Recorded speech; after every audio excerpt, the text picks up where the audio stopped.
The morning sun cast long shadows across the manicured lawns of the Harrison estate, where every blade of grass seemed perfectly placed by design rather than nature. Margaret Williams adjusted her crisp white apron and checked her watch for the third time in 10 minutes. 7:30 sharp meant breakfast would be served, and in the Harrison household, punctuality was not just expected but demanded. At 62, Margaret had worked for wealthy families for over 4 decades, but none quite like the Harrisons. Richard Harrison, the tech billionaire who had built his empire from a small computer repair shop, ruled his household with the same iron fist he used to command his corporate empire. His wife, Victoria, was a former socialite who seemed more interested in her charity galas than her own children.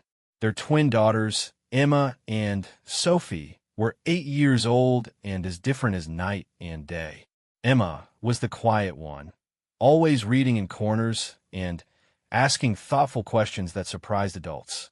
Sophie was the tornado, full of energy and mischief that often landed her in trouble. Margaret had a special fondness for both girls, having been their primary caregiver since they were toddlers when their parents were too busy building their social and business empires. The Harrison estate sprawled across 15 acres of prime real estate, complete with tennis courts, a swimming pool, and enough security cameras to monitor a small city. But today, something felt different. Margaret couldn't shake the feeling that had been growing in her chest since she arrived at work. Maybe it was the way the security guards had been whispering near the front gate, or how Mr. Harrison had barked at his assistant during breakfast preparation. Margaret, Victoria Harrison's voice echoed through the marble-floored hallway. The girls need to be ready for their riding lessons in 30 minutes. Make sure they have their proper attire. Margaret nodded politely, though Victoria was already walking away, her designer heels clicking against the floor like a countdown timer. The riding lessons were Emma's favorite part of the week, while Sophie merely tolerated them to please her mother. Margaret had noticed how Emma's face would light up whenever she talked about the horses at the riding club, and how she would spend hours reading books about different horse breeds. As Margaret climbed the grand staircase to the children's wing, she passed the family portraits that lined the walls. Each picture showed the Harrisons looking perfect and posed, but Margaret had never seen a single candid photo anywhere in the house. It was as if spontaneous joy was not allowed within these walls. She found the girls in their playroom, Emma curled up with a book about wild mustangs while Sophie was busy building what appeared to be a castle from wooden blocks, though it looked more like a fortress under siege. "Time to get ready for riding lessons, my dears," Margaret announced with the gentle authority that came from years of caring for children. Emma immediately perked up, carefully placing her bookmark and setting the book aside. Sophie, however, dramatically threw herself across her block construction. "Do we have to go?" Sophie whined. "I want to finish my castle. The princess is trapped and needs to escape from the dragon." Margaret knelt down beside Sophie's creation, genuinely impressed by the intricate design. Despite being only 8, Sophie had an architect's eye for detail and structure. "Tell me about your castle," Margaret said, knowing that engaging Sophie in conversation about her projects was often the best way to guide her toward cooperation. Sophie's eyes brightened as she began explaining the elaborate storyline she had created. The princess was brave and smart, trapped not by her own weakness, but by circumstances beyond her control. She had been working on an escape plan that involved outsmarting the dragon rather than waiting for a prince to rescue her. "That sounds like a very clever princess," Margaret said. "I bet she would make a good rider too. Maybe you can think about her story while you're on horseback today." Emma had been listening quietly, and now she added, "Maybe the princess could learn a ride so well that she could escape on horseback. Horses are really fast and smart too." The idea seemed to spark Sophie's imagination, and suddenly, the riding lesson became part of her epic adventure story. Within minutes, both girls were eager to get dressed and head to the stables. Margaret helped them into their riding clothes, making sure their helmets fit properly and their boots were securely fastened. Safety had always been her top priority, a lesson learned from years of watching wealthy families who sometimes forgot that money couldn't protect their children from everything. The ride to the Willowbrook Riding Academy took 20 minutes through winding country roads lined with oak trees that formed a natural canopy overhead. The girls chattered excitedly in the back seat while Margaret drove, pointing out landmarks and making up stories about the houses they passed. Willowbrook Academy was known for its excellent reputation and high safety standards. The facility catered to children from affluent families, offering not just riding lessons, but a complete equestrian education that included stable management, horse care, and competitive training for those who showed aptitude. As they arrived, Margaret noticed several other families dropping off their children. The parking area was filled with luxury vehicles, and she could overhear conversations about upcoming horse shows and summer riding camps in Colorado and Vermont. This was a world where children had more opportunities than most adults could dream of, yet Margaret often wondered if they were truly happy. Emma practically bounced out of the car when they arrived, her earlier shyness forgotten in her excitement. Sophie was more reserved now, perhaps feeling the weight of her mother's expectations to perform well and make a good impression. Remember, Margaret told them as they walked toward the stable office, riding is about patience and trust. The horses can sense how you're feeling, so try to stay calm and confident. The instructor, a woman named Sarah Chun, greeted them warmly. She had been working with the Harrison girls for several months and had developed a good understanding of their different personalities and needs. Emma responded well to gentle encouragement and detailed explanations about horse behavior, while Sophie thrived on challenges and enjoyed learning new techniques. Today we're going to work on basic jumping positions, Sarah announced to the small group of students. We'll start with ground poles and very low obstacles. Remember, it's not about height or speed today. It's about form and communication with your horse. Margaret settled into the viewing area where parents and caregivers typically watched the lessons. She had brought along some mending work, but found herself watching the girls more than focusing on the sewing in her lap. Emma was paired with a gentle mare named Buttercup, while Sophie rode a slightly more spirited horse called Thunder. As the lesson progressed, Margaret felt that familiar sense of pride watching the girls develop their skills and confidence.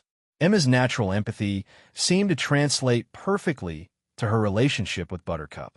She anticipated the mare's movements and responded with gentle guidance that made their partnership look effortless.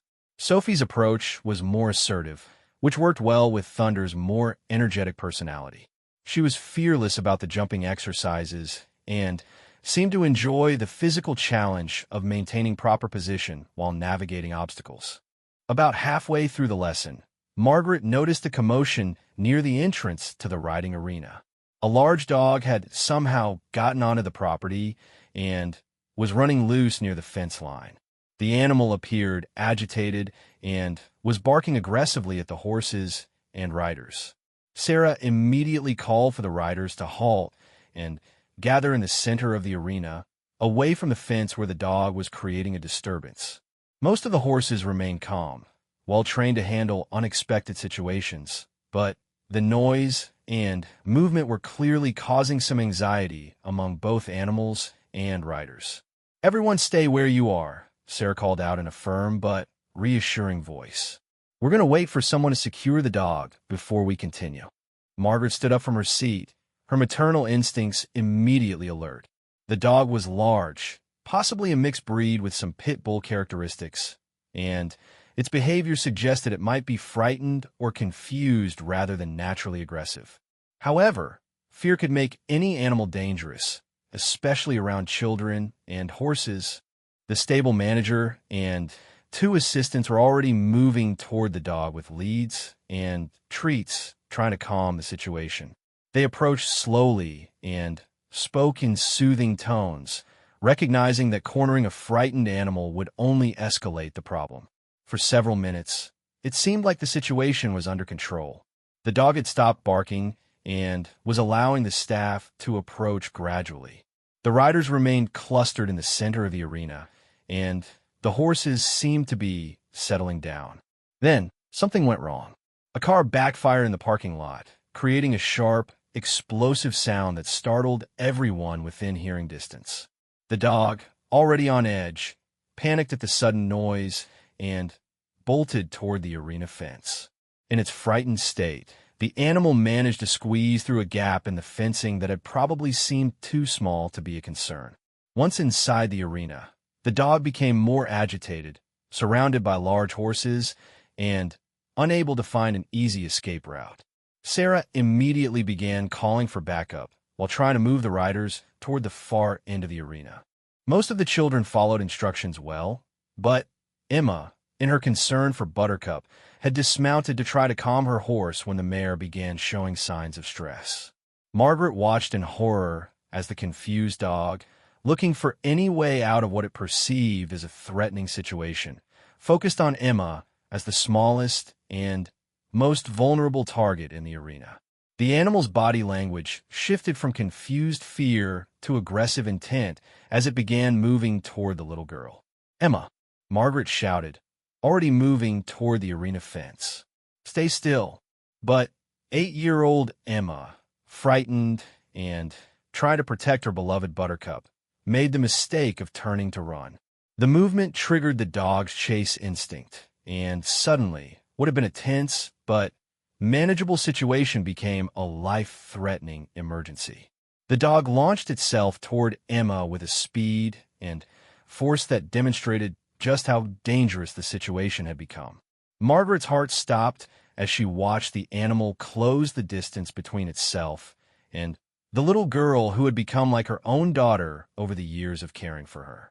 Time seemed to slow down as Margaret calculated the distance between herself and Emma, knowing with terrible certainty that she would never reach the child in time to prevent what was about to happen.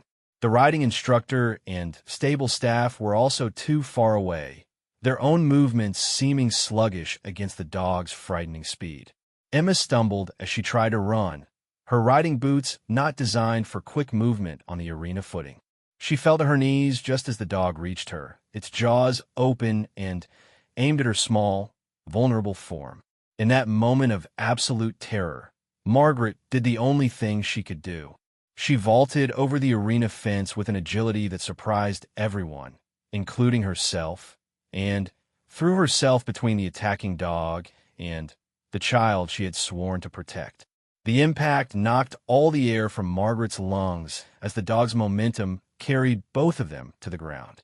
She felt the animal's teeth tear through the fabric of her sleeve and into her arm, but her only thought was shielding Emma from harm. "Run," she managed to gasp to Emma, even as she struggled with the confused and frightened animal. "Get to Sarah." What happened next would change everything Margaret thought she knew about courage, loyalty, and the true meaning of family. As she wrestled with the dog, trying to keep its attention focused on her rather than Emma, Margaret realized that this moment would define not just her own character, but the kind of person she had been raising Emma and Sophie to become. The dog's strength was overwhelming, and Margaret could feel her own energy beginning to fail. But she held on, determined to give Emma enough time to reach safety, even if it cost her everything she had left to give. In the background, she could hear shouting voices